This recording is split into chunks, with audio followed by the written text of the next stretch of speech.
Assalamualaikum warahmatullahi wabarakatuh. Di acara podcast kali ini kita kedatangan tamu spesial kita, yaitu saudara Ababil Ramadan Asos. Beliau adalah mahasiswa di Jogja angkatan 2022. Halo Ababil, gimana kabar?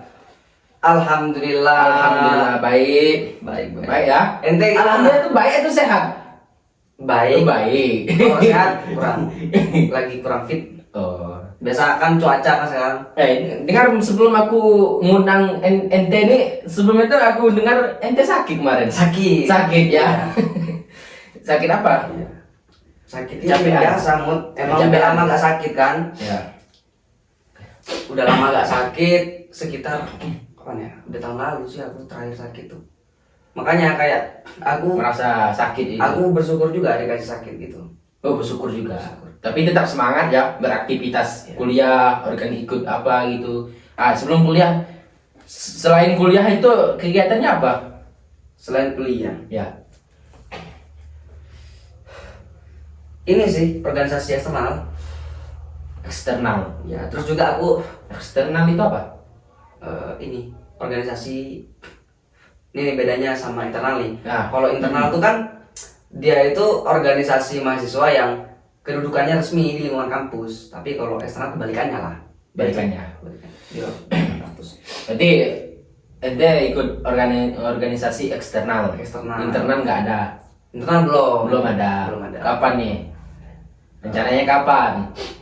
Belum tahu. Belum tahu. Jadi kan harusnya itu mahasiswa yang menduduki kursi kelembagaan yang di dalam universitas itu harusnya dia yang udah melalui pembekalan dulu di eksternal gitu.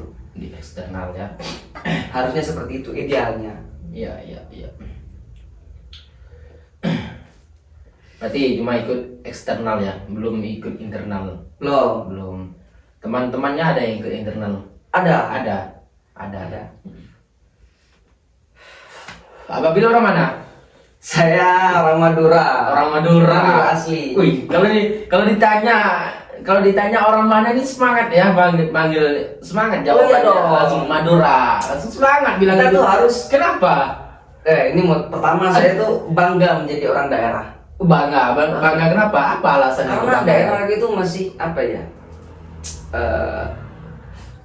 ciri khas Madura tuh masih kental kan ya. Masih kental ya. Iya.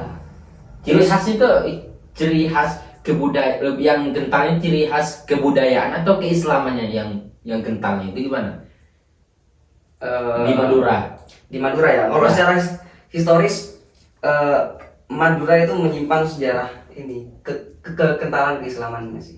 Keislaman, bukan kebudayaan. Kebudayaannya juga kental. Kebudayaan kental juga. Oh, Iya, bahkan bahasa daerah pun di sana tuh masih belum ini ya, kan kebanyakan nih daerah-daerah itu udah mulai tergerus gitu kan oleh pendatang misalkan.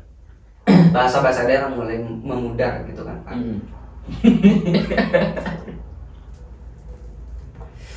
Tapi kalau di Madura nggak mau, dia masih lestari. Di Madura. Iya. Berarti bangga banget lah jadi suku Madura ya. Bangga. Itu ada, aku lihat videonya tuh pencak silat Madura itu ada ya? Emang ada ya? Ada, pencak silat Madura. Iya. Itu Pamor namanya. pamor. Iya. Pamor. Pamor. Pamor itu apa? Kalau kepanjangannya atau filosofinya belum tahu sih dari pamor itu sendiri. Tapi sekilas aku tahu dari pengalamanku melihat teman-teman pamor itu mereka ya seperti pencaksilat pada umumnya sih. Tapi kayak ciri khasnya itu mereka ini pakainya pakai celurit gitu. Enggak tangan kosong. Itu perbedaan pencaksilat Madura dengan apa tuh PSHT ada kan? PSHT ada kan pencaksilat itu apa bedanya? Wah beda Mon. Beda ya? Beda. Kalau pencaksilat Madura itu memang orang Madura aja yang menggunakan pencaksilat gitu ya? Atau ada orang Jawa? Enggak. PSHT itu kan sama dengan kayak PSHT. Dia kan lahirnya di Madiun, tapi enggak berlaku bagi orang Madiun saja. Iya. Tapi orang-orang luar juga bisa. Iya. Bisa juga orang. Justru PSHT bagus kalau misalkan diterapkan di daerah-daerah lain. Jadi kebudayaan kan jadi lestari di tempat-tempat lain itu kan suatu pencapaian yang bagus sih menurut aku. Bismillahirrahmanirrahim. Makan. Mut. Ya, makan. Atau Emang udah dipersiapkan untuk ente nih. Bismillahirrahmanirrahim. Itu kebudayaan itu Bil termasuk menantangkan keislaman nggak? Kebudayaan termasuk menantang keislaman nggak? Yang berada di Indonesia sekarang ini. Sekarang ini banyak budaya, ada Madura, ada Jawa, Melayu, itu kan suku kan? Ya. Itu orang kan berbeda cara kan? Mungkin aku ini ya, ini secara hukum ya selama budaya itu tidak menentang ajaran daripada suatu agama, menurut aku fair aja sih. Fair aja. Iya. Iya. Ini kan ada kemarin tuh di orang Jawa kan, dia kan percaya sama satu suro. Nah, itu termasuk menantang nggak? Gitu kan satu suro kan adalah di bulan Muharram. Ya. Satu Muharram ya kan? Mm-mm. Dia kan melakukan apa ritual segala macam. Itu termasuk menantang nggak itu? Enggak ya? Makanya pertanyaan itu budaya itu termasuk menantangkan keislaman enggak? Ya nggak mesti, Enggak betul. nggak mesti mentang. Kalau itu kan banyak ini yang banyak variatif lah ya kan budaya di Indonesia itu kan. Misalkan di Solo, kalau di Solo itu kan ada yang namanya kirap pusaka. Kirap pusaka. Iya, mereka itu ketika malam satu suro acaranya namanya kirap pusaka. Itu kan ada juga aku lihat di Iya, semacam aku lihat di apa ya? video kan. Menurut di orang Jawa kan nggak boleh malam satu suro itu nggak boleh keluar. Kalau keluar tuh ada terjadi apa? Itu kan katanya kan di malam satu suro itu kan apa hari rayanya para iblis, ya kan? Itu apa memang iya ya? Atau enggak? Sedangkan kalau di satu Muharram, sedangkan di bulan Muharram kan banyak keistimewaannya, ya. Iya sih. Ya, Kesemaan keistimewaannya. Contoh aja, Nabi Adam memperbanyak ibadah. Ya, Nabi Adam diterima tobatnya di bulan Asyura, ya enggak? Itu Muharram ya. Itu Muharram.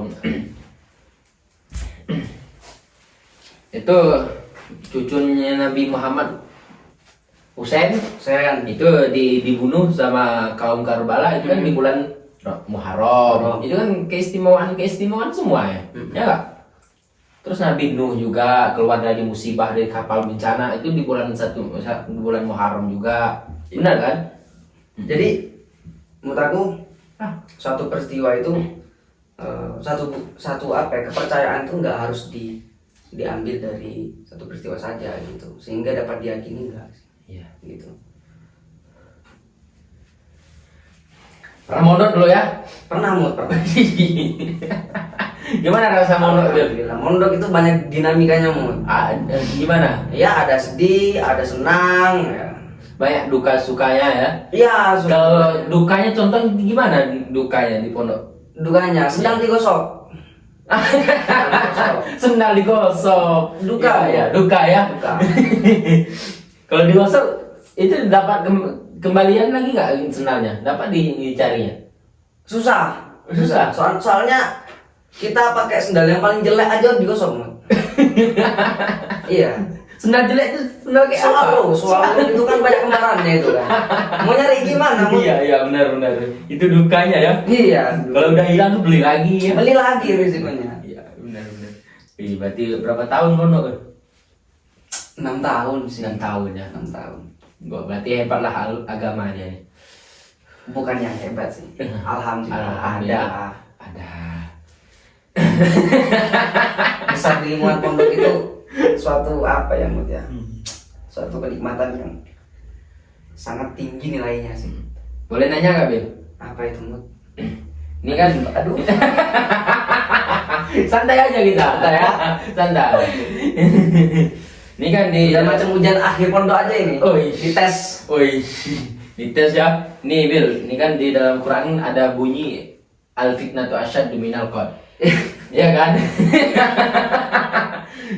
Ada bunyi al-fitnah tu asyaddu minal qatl. Artinya fitnah itu lebih kejam daripada pembunuhan. Kenapa bisa fitnah yang lebih kejam daripada pembunuhan?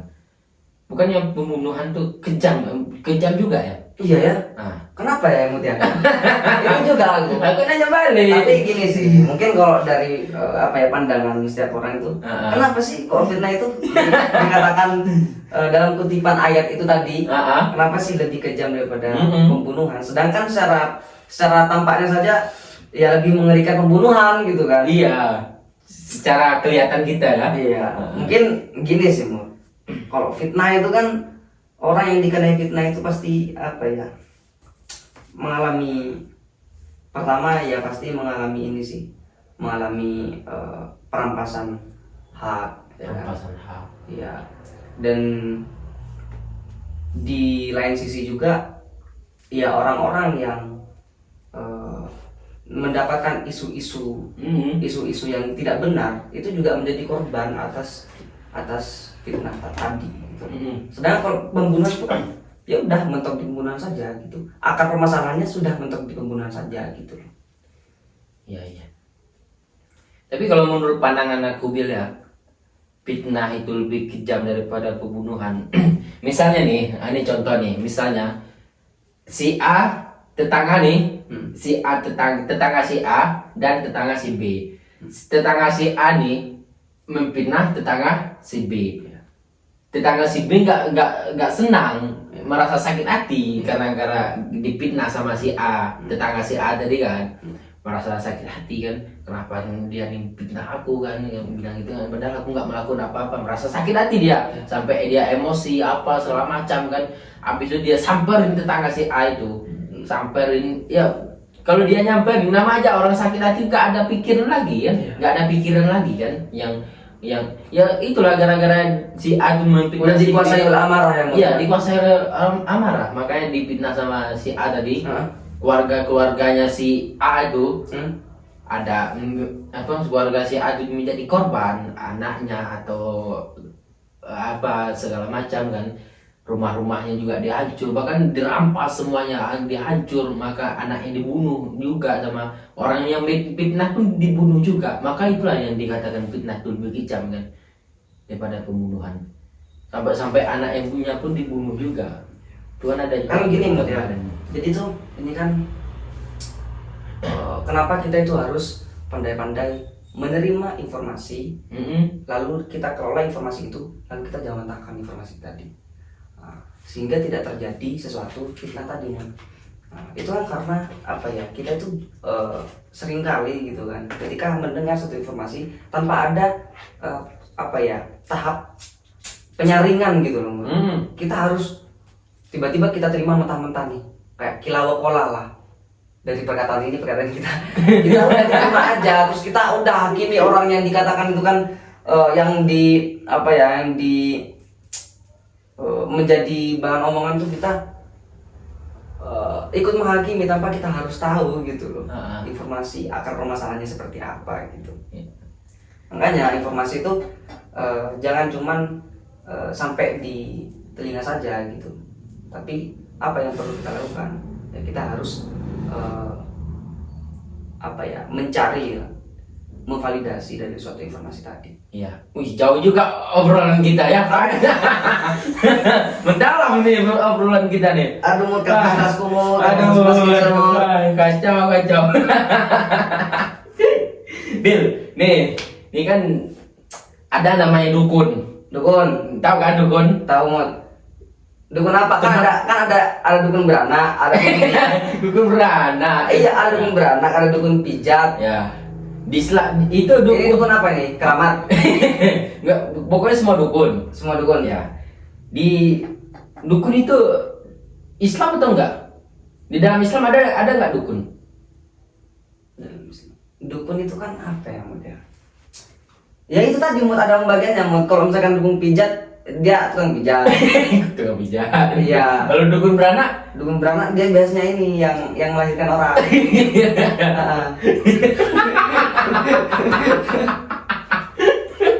ngerokok dulu lah ya. Ya ngerokok dulu biar otaknya Ya. lancar ya.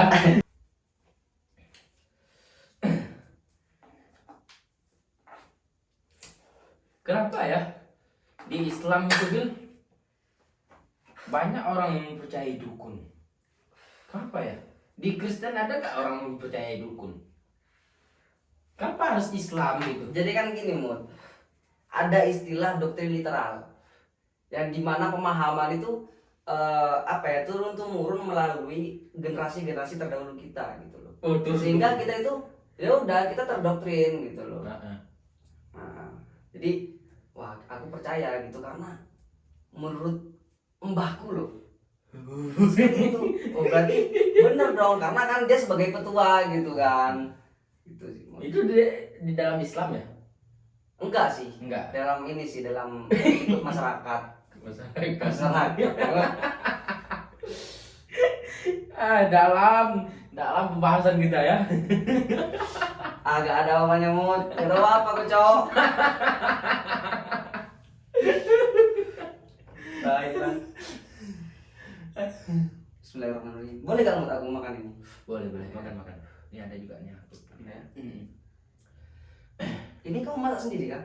Ada asisten masaknya. Ada kan? Ada. Siapa namanya? Hah? Siapa namanya? Putri namanya. Putri. Iya, cewek. Cewek. Ada lah tim-timnya.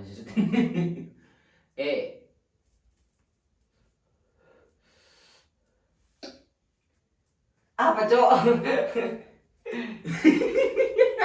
Ini terlalu mendalam pembahasan kita nih, makanya harus kita cari dulu ya jawabannya.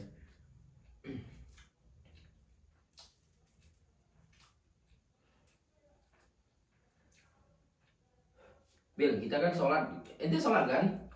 Hah? Sholat kan? Alhamdulillah. Alhamdulillah. Ketika kita sholat di waktu 3 rakaat atau di waktu 2 rakaat, dan kan terus kita lupa dalam sholat kita lupa cuk. Ini udah berapa rakaat gitu? Udah 4 rakaat atau masih 3 rakaat atau masih 2 rakaat? Itu kan terkadang kita kebiasaan juga kelupaan gitu kan? Pernah nggak kamu melakukannya? Pernah kan? Pernah sih. Sedang sholat tuh kita lupa. Ya. Ini rakaat berapa ya? Ini rakaat 4 atau rakaat masih rakaat ketiga? Itu gimana cara kita mengambil keputusan di dalam sholat kita? Atau kita membatalkannya? Enggak, bukan dibatalin sih, tapi dikira-kira. Dikira. Kita ragu nih. Ya, Kita ragu ya ada. Lupa kan? Lupa. Aku nih udah di rakaat berapa ya gitu kan? Ya, benar. Wah jangan-jangan aku udah komplit nih di rakaat terakhir nih, tinggal salam aja. Tapi kok rasanya aku 3 rakaat masih ya gitu. Nah, ya benar. Wah, jajan kurang satu nih. Ya udah ketika kau udah kau kira-kira baru 3 rakaat dalam kondisi ragu nih. Tapi kau kira-kira aku di 3 rakaat nih, baru di rakaat ketiga. Jadi ini di sholat duhur nih misalkan. Nah, jadi aku tambah 1 lagi aja dah gitu. Ketika kita ragu tapi ketika dikira-kira, oh iya, barusan aku kayaknya udah ngelewatin tahiyat kedua deh gitu. Berarti aku nambahin 2 gitu. Dalam kondisi ragu gitu kan. Kalau dia udah rakaat keempat tapi dia masih ragu, ini masih udah rakaat terakhir atau belum ya? Nah, dia ragu kayak gitu. Kalau gini Mut, Atau kita tambah atau memang ada sujud sahwi itu kan ya. Kalau misalkan dia itu baru ingat ketika salam, maka dia itu nanti sujud sahwinya setelah salam gitu. Nah, jadi ketika dia ingat, nih lupa nih pertama nih di rakaat ketiga. Ya. Rakaat ketiga malah dia malah dia tahiyat akhir. Ya. Nah, pas ingat dia sebelum salam, Ya. dia berdiri nih, nambah 1 rakaat lagi. Nah, nanti pas di tahiyat akhir, dia itu sebelum salam sujud sahwi 2 rakaat. Sujud sahwi berapa? Sujud sahwi 2. Dua sujud. Bukan 2 rakaat ya. Sorry. Bukan nama 2 rakaat. Bisa mau kapasitas aku ini soal agama. Setipis apalah gitu. Tapi kan pernah ngaji kan? Atau waktu mondok sering-sering bolos nih, sering-sering kabur. Ada. Ada lah ya kabur ya. Iya, justru momen-momen seperti itu tuh dirindukan Mut. Ketika udah keluar dari pondok tuh, waduh lah kayak gini ya. Rasanya pengen mondok gitu kan, pengen mondok lagi. Bener.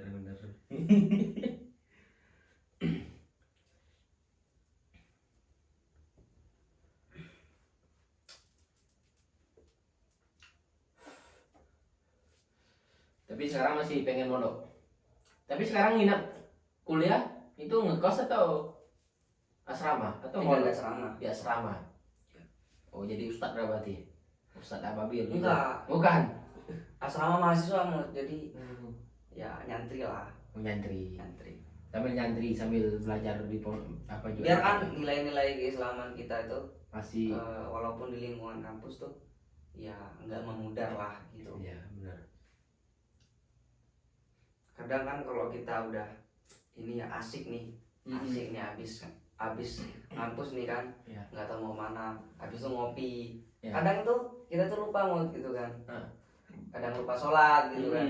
Nah alhamdulillahnya aku tuh ketika tinggal di asrama itu meminimalisir lah dengan hal-hal yang seperti itu tuh agar tidak terjadi gitu kan. Alhamdulillah sholat lancar ya. Subuh lancar masih selamat. Amin semoga lancar. Semoga lancar.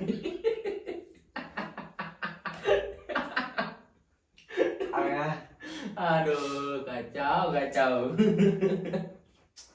Ada punya pacar belum nih? Kuliah ada cewek nggak?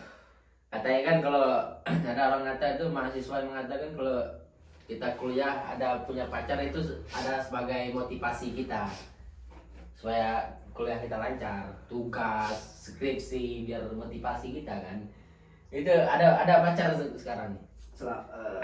Sejauh ini motivator terbaikku itu adalah ibu sih. Ibu. Oke. Ini menurut aku kan gini kan.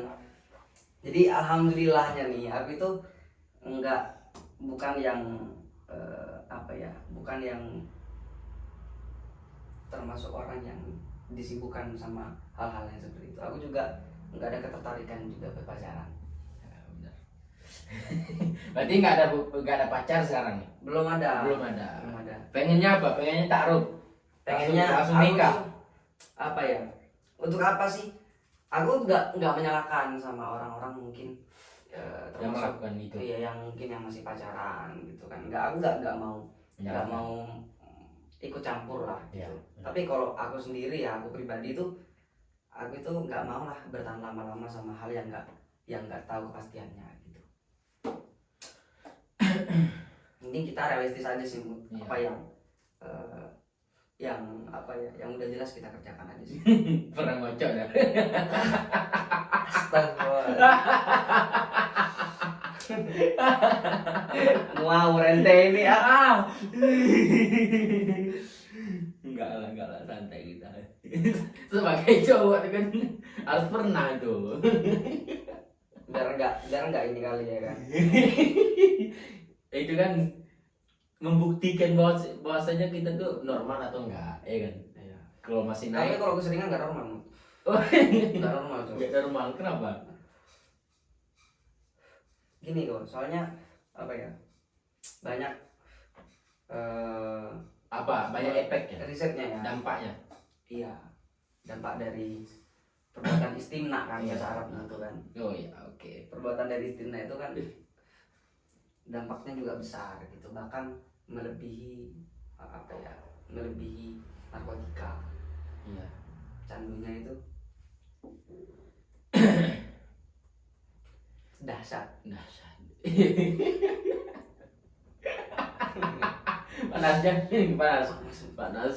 Panasnya ini apa nih? Panas nggak ada anginnya atau panas dari Pertanyaannya. pertanyaannya? Pertanyaannya.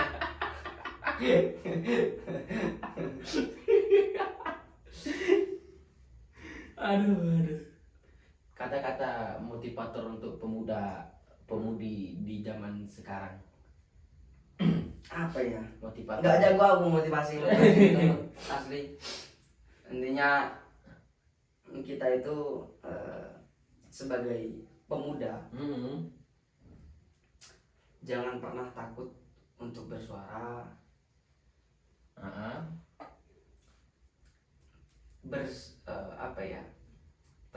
kebenaran, Tegakkan kita kebenaran. sebagai agent of change gitu kan. Ya. Ya kalau kata dosen ini ya, dosen di kampusku Ya.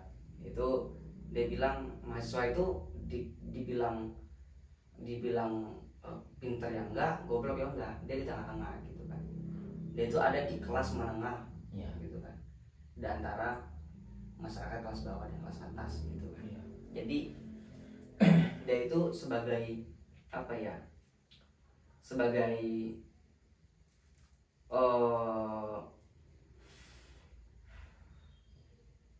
manusia revolusi gitu kan, Ya. yang memiliki kesempatan besar untuk merealisasikan konsep-konsep yang dia dapat dari kampus. Ya. Nih pertanyaan terakhir nih. Sebagai kita pemuda di zaman sekarang menunjukkan keberanian kita memiliki sebuah mental, ya kan? Gimana caranya kita harus punya mental, punya keberanian untuk menyuarakan suatu kebenaran, ataupun mahasiswa yang kan mahasiswa banyak yang pintar-pintar gitu, yang pandai ngomong, pandai bicara, tapi dia tidak mempunyai kementalan untuk menyampaikan suatu kebenaran. Itu gimana caranya? Solusinya gimana? Lawan Apa yang harus dilawan? Yang ada di dalam diri kita yang harus dilawan. Dia kan nggak berani menyampaikan kebenaran dalam suatu suara. Menyampaikan suara. Gimana ya, kalau permasalahannya ada pada ketidakberaniannya, itu agak rancu sih bagi aku. Tapi kita itu jangan pernah takut untuk melawan gitu, karena melawan itu bukan hal yang bukan hal yang tabu bagi aku, karena melawan itu adalah lifestyle, gaya hidup, bahkan ruh daripada kehidupan itu sendiri. Iya. Sokrates itu dihukum mati karena sikap dan pikirannya yang melawan ajaran Yunani kuno. Oh, berani dia melawannya. Berani. Menyuarakan ya. Munir diracun. Ada Lacan yang dia itu dikeluarkan dari asosiasi psikoanalisis karena karena dia itu menentang ajarannya Freudian ortodoks pada masa itu. Iya. Ada Galileo. Banyak tokoh-tokoh yang dia itu dibungkam karena menyuarakan kebenaran. Itu para tokoh. Tapi apa? Memang konsekuensinya memang berat, tapi kebenaran itu lebih baik disorakan daripada terus mengendap dalam kesunyian. Iya. Itu para ahli tokoh filsafat namanya.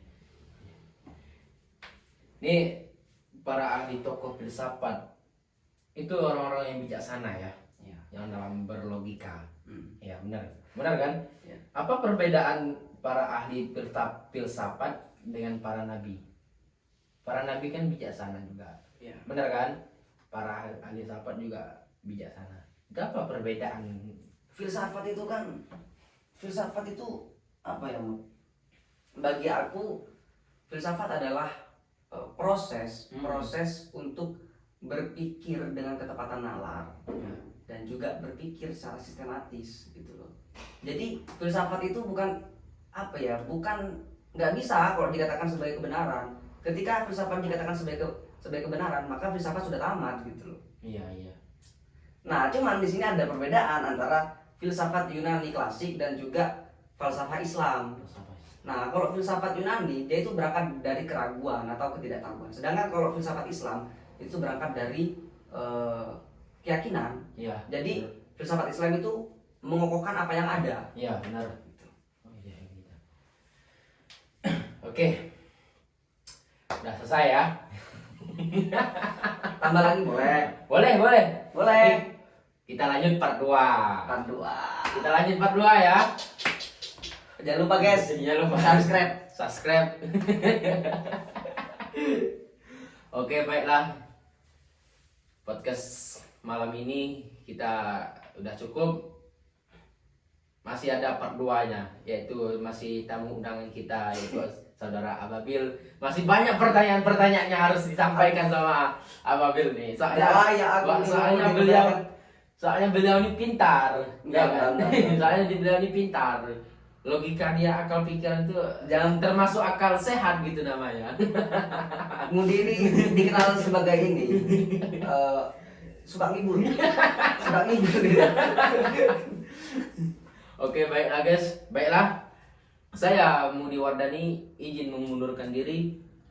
Saya Mudi Wardani sebagai host dan ini tamu undangan sebagai tamu undangan. Iya, sebagai tamu undangan. Iya. Yaitu saudara Ababil Ramadan Asos. Unzur makola wala tanzur makola. Cukup sekian. Wassalamualaikum warahmatullahi wabarakatuh.